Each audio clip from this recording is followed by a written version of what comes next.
The Tractate Middoth by M. R. James. Read by Wayward Python.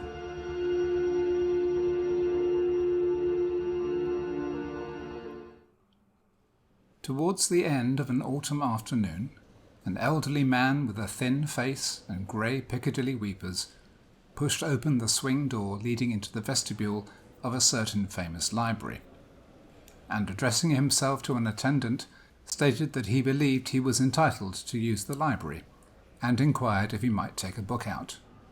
Yes, if he were on the list of those to whom that privilege was given.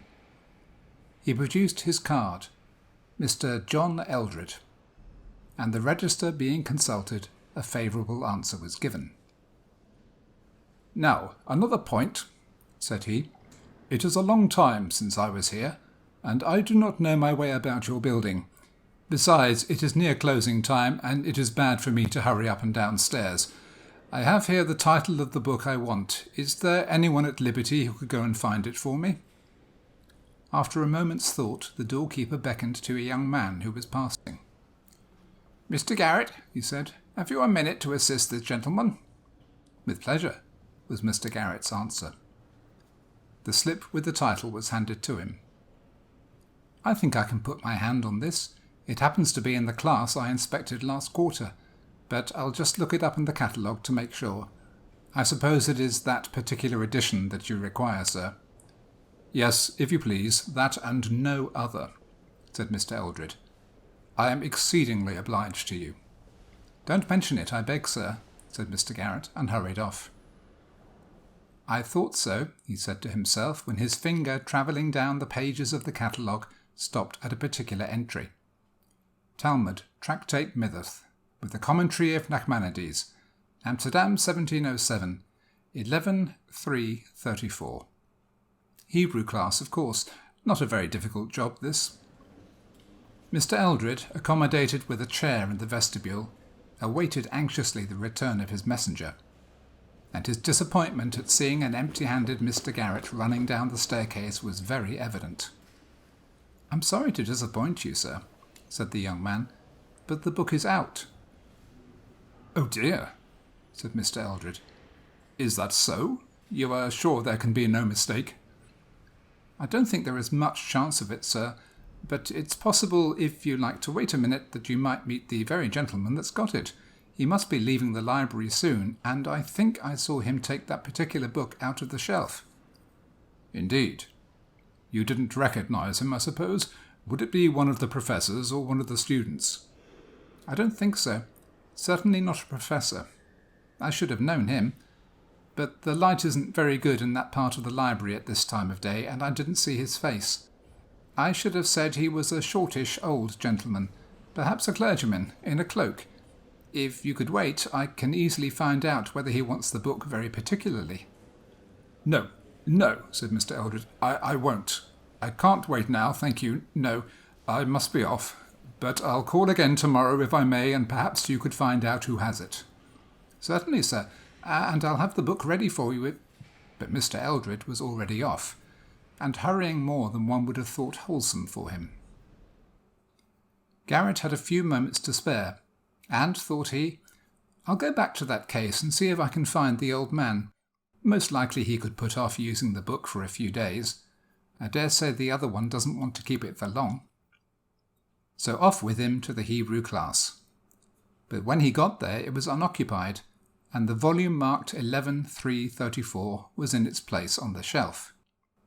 It was vexatious to Garrett's self-respect to have disappointed an inquirer with so little reason, and he would have liked, had it not been against library rules, to take the book down to the vestibule there and then, so that it might be ready for Mr. Eldred when he called. However, next morning he would be on the lookout for him, and he begged the doorkeeper to send and let him know when the moment came.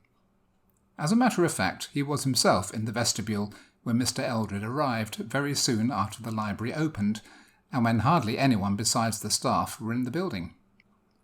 "I'm very sorry," he said. "It's not often that I make such a stupid mistake, but I did feel sure that the old gentleman I saw took out that very book and kept it in his hand, without opening it, just as people do, you know, sir, when they mean to take a book out of the library and not merely refer to it. But, however, I'll run up now at once and get it for you this time." And here intervened a pause. Mr. Eldred paced the entry, read all the notices, consulted his watch, sat and gazed up the staircase, did all that a very impatient man could, until some 20 minutes had run out.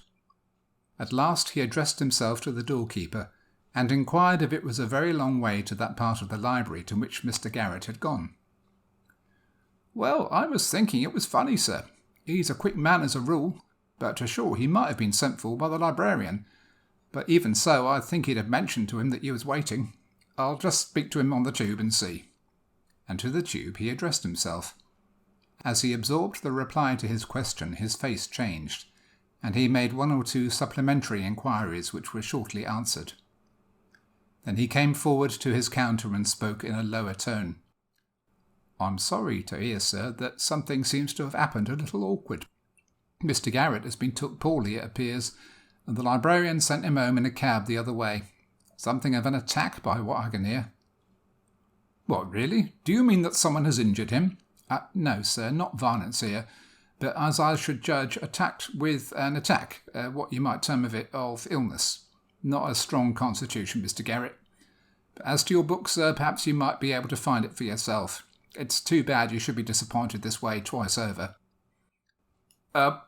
Well, but I'm so sorry that Mr. Garrett should have been taken ill in this way while he was obliging me. I think I must leave the book and call and inquire after him. You can give me his address, I suppose?" That was easily done. Mr. Garrett, it appeared, lodged in rooms not far from the station. "And one other question. Did you happen to notice if an old gentleman, perhaps a clergyman, in a black cloak, left the library after I did yesterday?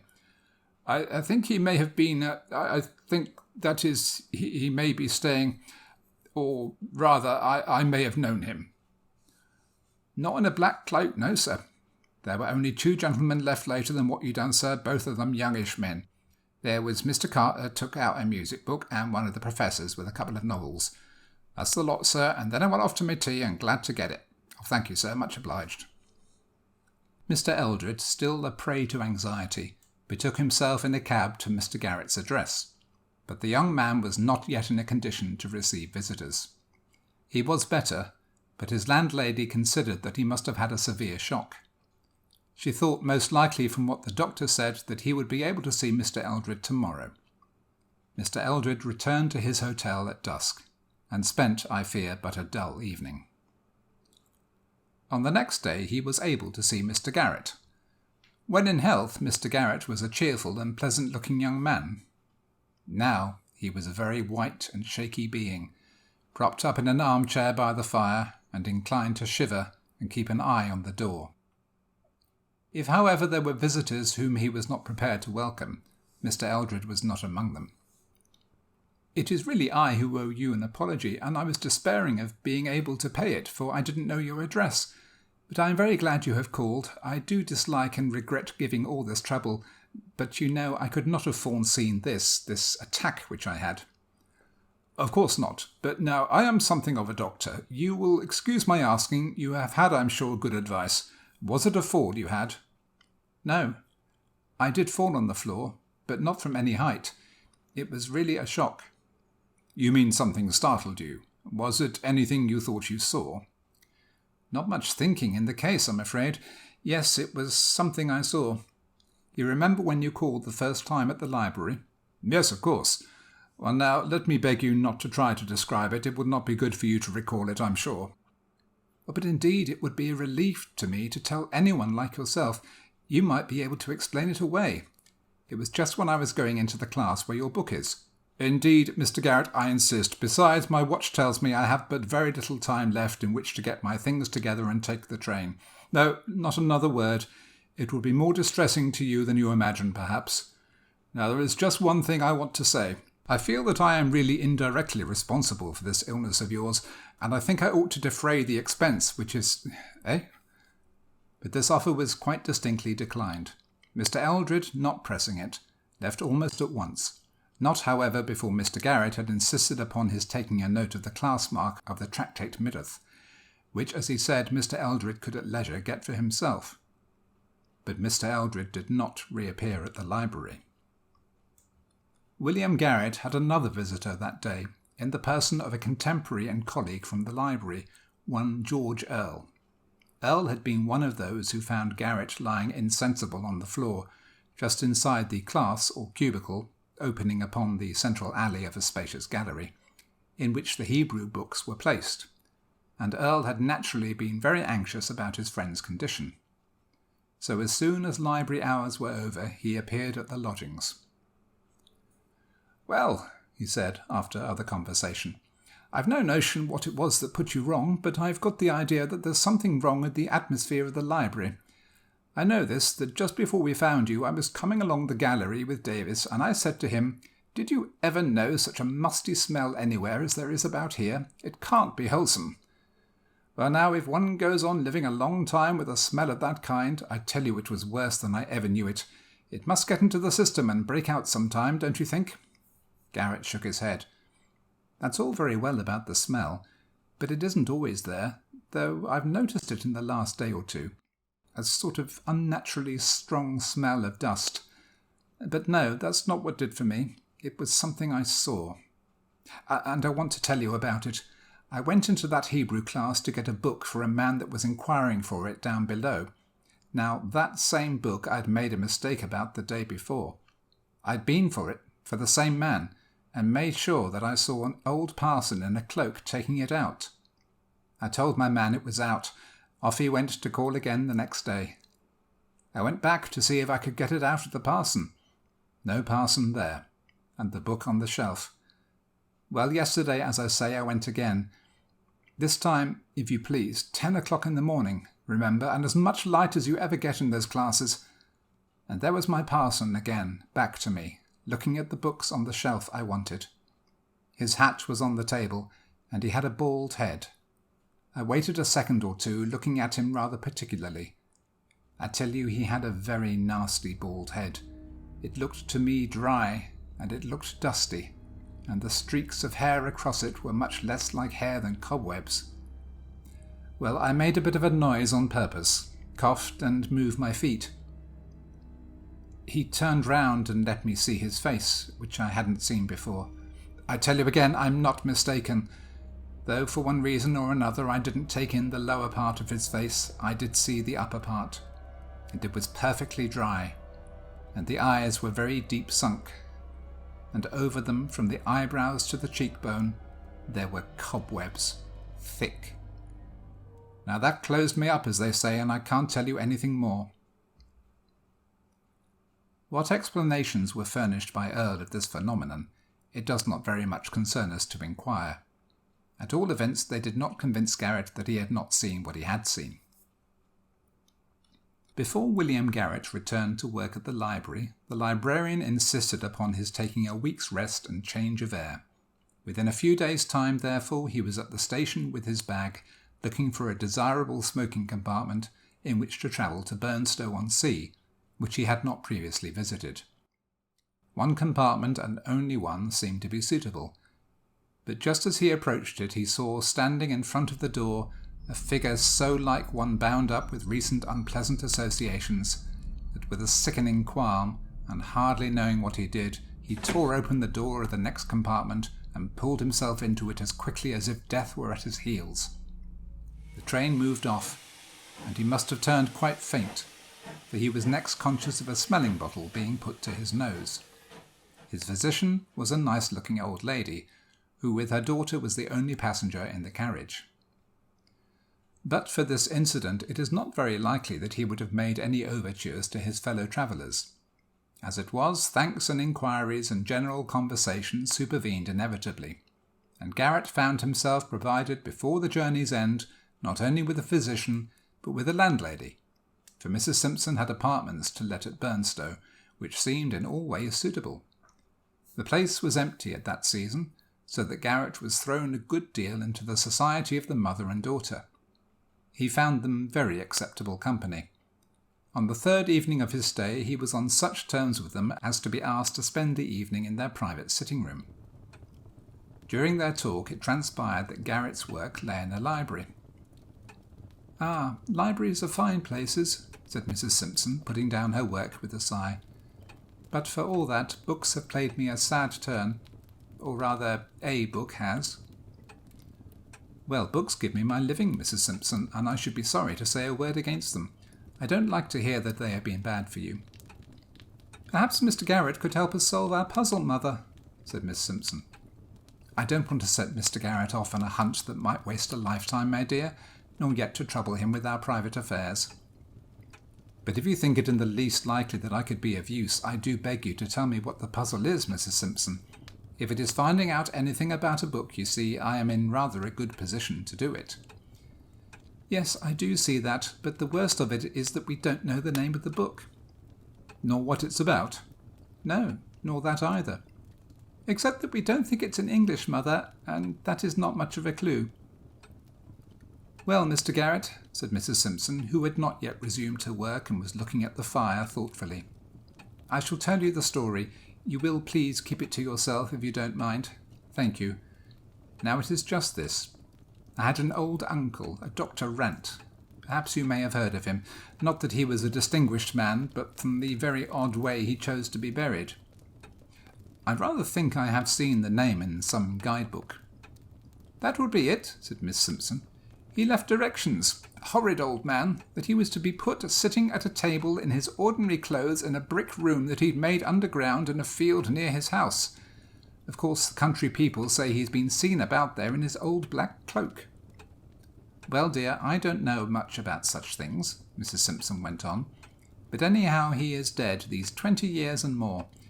He was a clergyman, though I'm sure I can't imagine how he got to be one, but he did no duty for the last part of his life, which I think was a good thing, and he lived on his own property, a very nice estate not a great way from here. He had no wife or family, only one niece, who was myself, and one nephew, and he had no particular liking for either of us, nor for anyone else as far as that goes.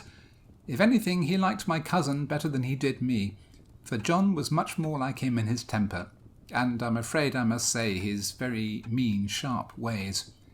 It might have been different if I had not married, but I did, and that he very much resented. Very well, here he was with this estate and a good deal of money, as it turned out, of which he had the absolute disposal. And it was understood that we, my cousin and I, would share it equally at his death. In a certain winter over 20 years back, as I said, he was taken ill, and I was sent for to nurse him. My husband was alive then, but the old man would not hear of his coming. As I drove up to the house, I saw my cousin John driving away from it in an open fly, and looking, I noticed, in very good spirits.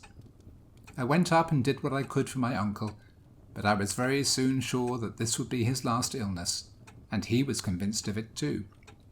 During the day before he died, he got me to sit by him all the time, and I could see there was something, and probably something unpleasant, that he was saving up to tell me, and putting it off as long as he felt he could afford the strength. I'm afraid purposely, in order to keep me on the stretch. But at last it came out. "Mary," he said, "Mary, I've made my will in John's favour. He has everything, Mary." Well, of course that came as a bitter shock to me, for we, my husband and I, were not rich people, and if he could have managed to live a little easier than he was obliged to do, I felt it might be the prolonging of his life. But I said little or nothing to my uncle, except that he had a right to do what he pleased, partly because I couldn't think of anything to say, and partly because I was sure there was more to come, and so there was. "But Mary," he said, "I'm not very fond of John, and I've made another will in your favour. You can have everything. Only you've got to find the will, you see, and I don't mean to tell you where it is." Then he chuckled to himself, and I waited, for again I was sure he hadn't finished. "That's a good girl," he said after a time. "You wait, and I'll tell you as much as I told John. But just let me remind you, you can't go into court with what I'm saying to you, for you won't be able to produce any collateral evidence beyond your own word, and John's a man that can do a little hard swearing if necessary." "Very well, then that's understood. Now I had the fancy that I wouldn't write this will quite in the common way, so I wrote it in a book, Mary, a printed book, and there's several thousand books in this house. But there, you needn't trouble yourself with them, for it isn't one of them, It's in safekeeping elsewhere, in a place where John can go and find it any day if only he knew, and you can't. A good will it is, properly signed and witnessed, but I don't think you'll find the witnesses in a hurry." Still I said nothing. If I had moved at all, I must have taken hold of the old wretch and shaken him.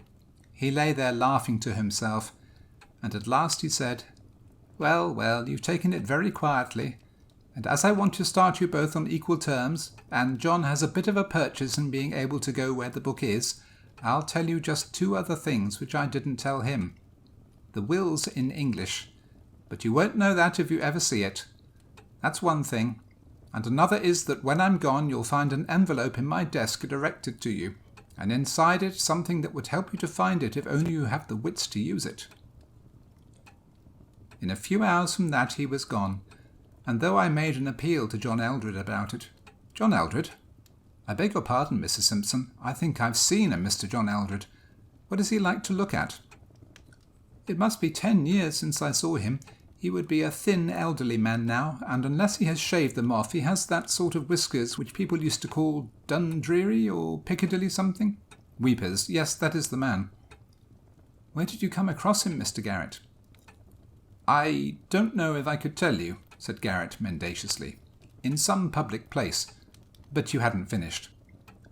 "Really, I have nothing much to add, only that John Eldred, of course, paid no attention whatever to my letters, and has enjoyed the estate ever since, while my daughter and I have had to take to the lodging-house business here, which I must say has not turned out by any means so unpleasant as I feared it might."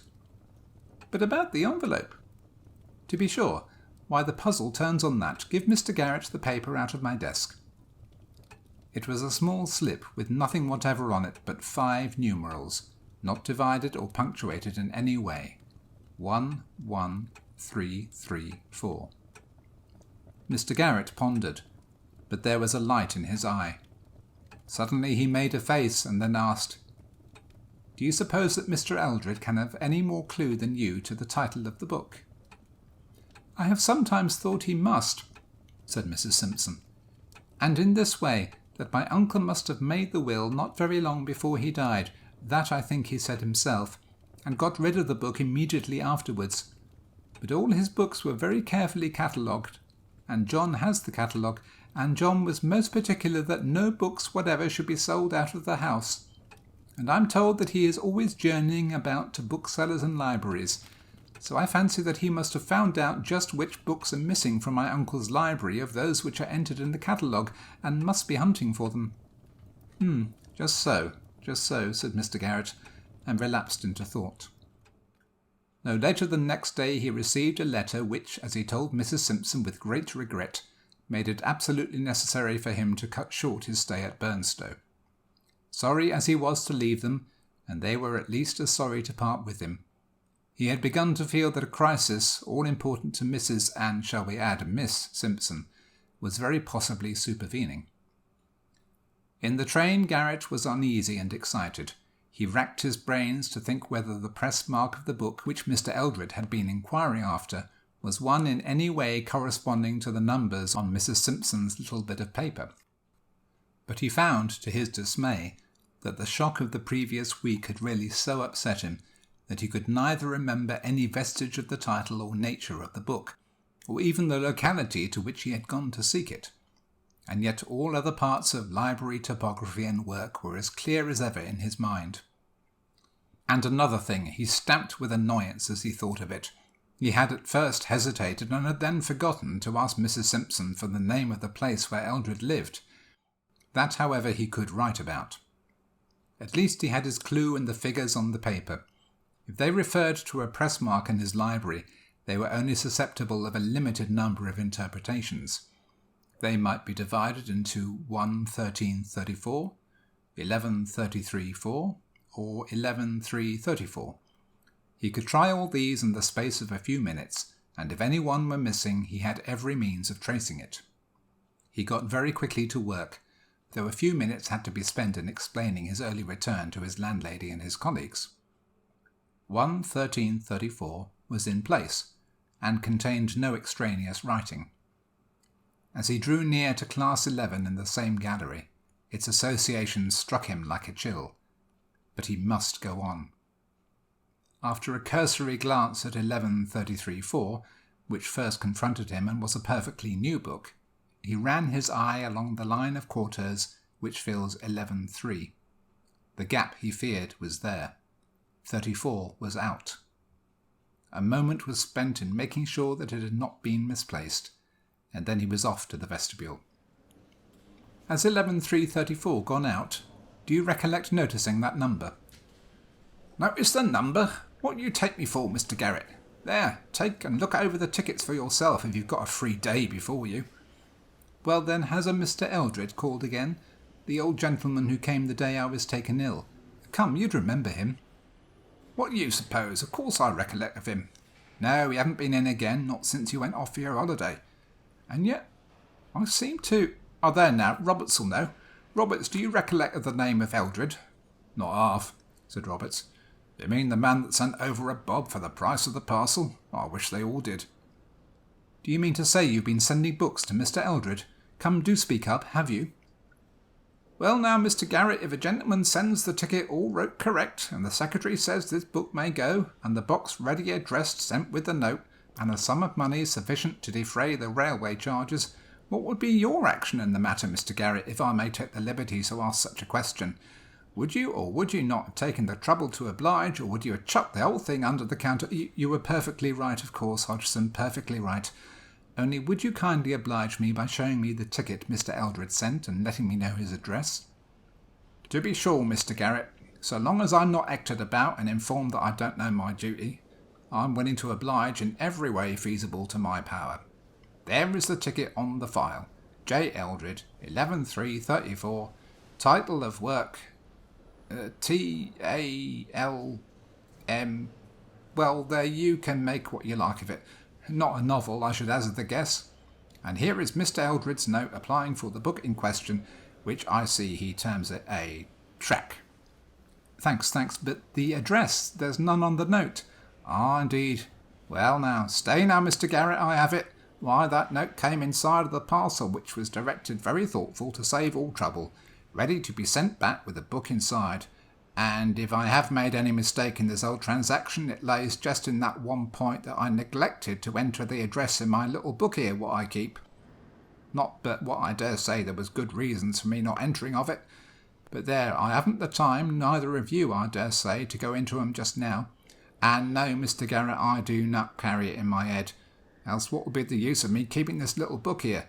Just an ordinary common notebook, you see, which I make a practice of entering all such names and addresses in it as I see fit to do. Admirable arrangement, to be sure. But, all right, thank you. When did the parcel go off? 10:30 this morning. Oh, good. And it's just 1 now. Garrett went upstairs in deep thought. How was he to get the address? A telegram to Mrs. Simpson. He might miss a train by waiting for the answer. Yes, there was one other way. She said that Eldred lived on his uncle's estate. If this were so, he might find that place entered in the donation book. That he could run through quickly, now that he knew the title of the book. The register was soon before him, and knowing that the old man had died more than 20 years ago, he gave him a good margin and turned back to 1870. There was but one entry possible. 1875, August the 14th. Talmud, Tractatus Middoth Comcom, R. Nachmanidae. Amstelod, 1707, given by J. Rant, D.D. of Bretfield Manor. A gazetteer showed Bretfield to be 3 miles from a small station on the main line, now to ask the doorkeeper whether he recollected that the name on the parcel had been anything like Bretfield. No, nothing like. It was, now you mention it, Mr. Garrett, either Bredfield or Britfield, but nothing like that other name what you quoted. So far, well.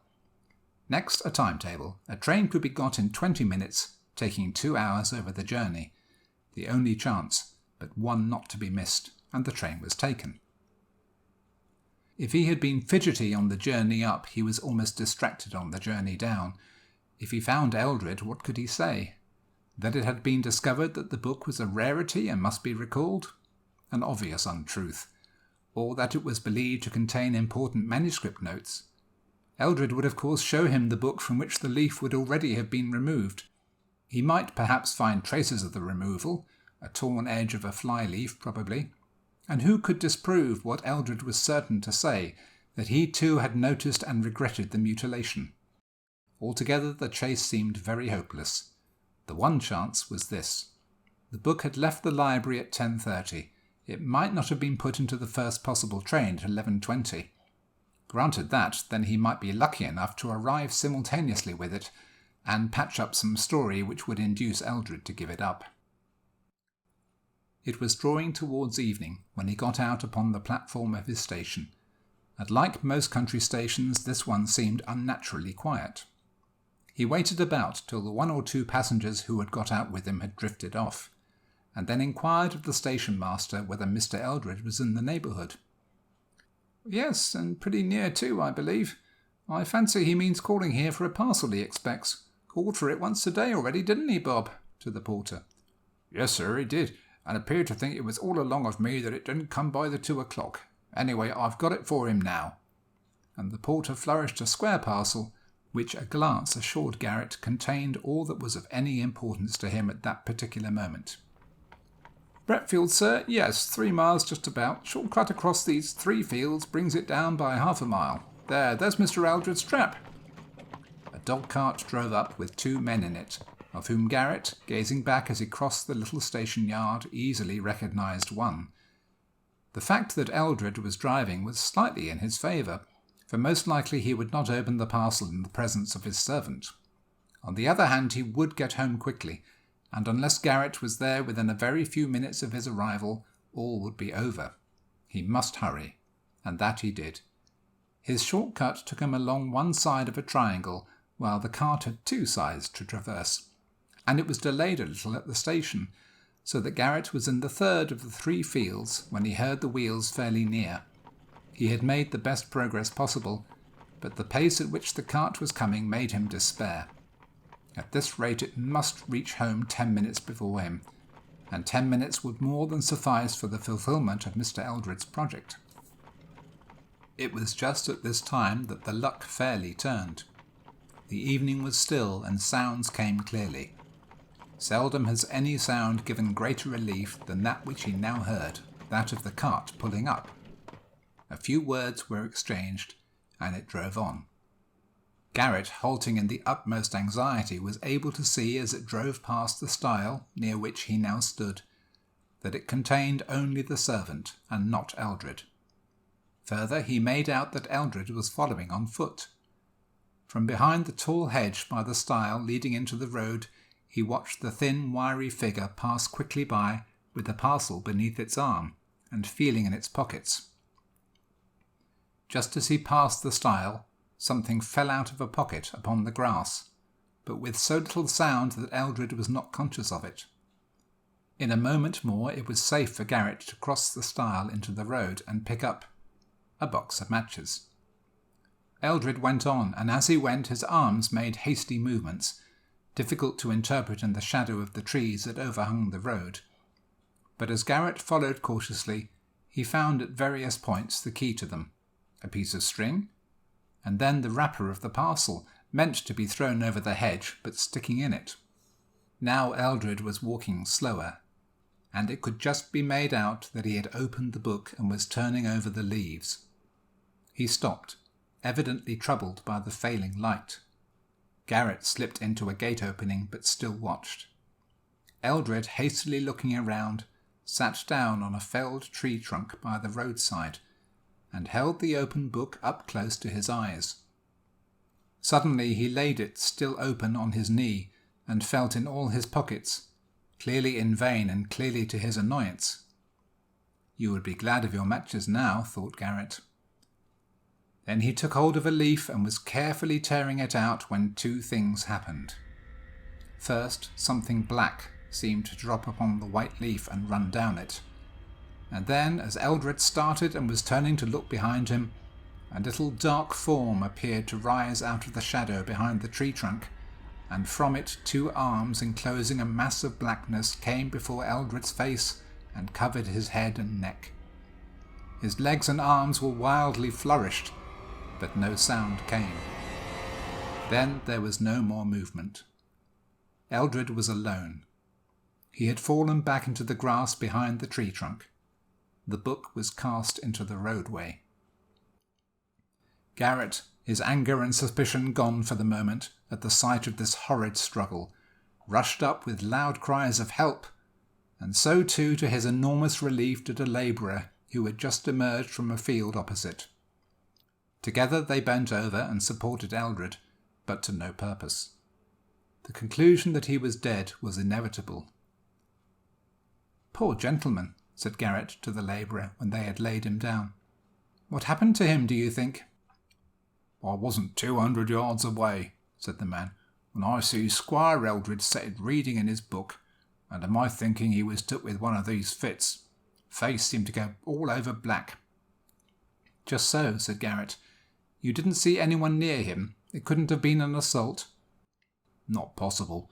No one couldn't have got away with it without you or me seeing them." "So I thought. Well, we must get some help and the doctor and the policeman, and perhaps I had better give them this book." It was obviously a case for an inquest, and obvious also that Garrett must stay at Bretfield and give his evidence. The medical inspection showed that though some black dust was found on the face and in the mouth of the deceased, the cause of death was a shock to a weak heart, and not asphyxiation. The fateful book was produced, a respectable quarto printed wholly in Hebrew, and not of an aspect likely to excite even the most sensitive. "You say, Mr. Garrett, that the deceased gentleman appeared at the moment before his attack to be tearing a leaf out of this book." "Yes, I think one of the fly-leaves." "There is here a fly-leaf partially torn through. It has Hebrew writing on it. Will you kindly inspect it?" "There are 3 names in English, sir, also, and a date. But I am sorry to say I cannot read Hebrew writing." "Thank you. The names have the appearance of being signatures. They are John Rant, Walter Gibson, and James Frost, and the date is 20th of July, 1875. Does anyone here know any of these names?" The rector, who was present, volunteered a statement that the uncle of the deceased, from whom he inherited, had been named Rant. The book being handed to him, he shook a puzzled head. "This is not like any Hebrew I ever learnt." "You are sure that it is Hebrew?" "What? Yes, I suppose. No, my dear sir, you are perfectly right. That is, your suggestion is exactly to the point. Of course, it is not Hebrew at all. It is English, and it is a will." It did not take many minutes to show that here was indeed a will of a Dr. John Rant, bequeathing the whole of the property lately held by John Eldred to Mrs. Mary Simpson. Clearly the discovery of such a document would amply justify Mr. Eldred's agitation. As to the partial tearing of the leaf, the coroner pointed out that no useful purpose could be attained by speculations whose correctness it would never be possible to establish. The Tractate Middoth was naturally taken in charge by the coroner for further investigation, and Mr. Garrett explained privately to him the history of it and the position of events so far as he knew or guessed them. He returned to his work the next day, and on his walk to the station passed the scene of Mr. Eldred's catastrophe. He could hardly leave it without another look, though the recollection of what he had seen there made him shiver even on that bright morning. He walked round with some misgivings behind the felled tree. Something dark that still lay there made him start back for a moment, but it hardly stirred. Looking closer, he saw that it was a thick black mass of cobwebs, and as he stirred it gingerly with his stick, several large spiders ran out of it into the grass. There is no great difficulty in imagining the steps by which William Garrett, from being an assistant in a great library, attained to his present position of prospective owner of Bretfield Manor, now in the occupation of his mother-in-law, Mrs. Mary Simpson.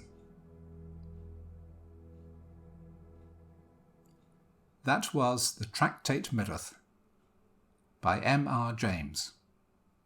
Read by Wayward Python.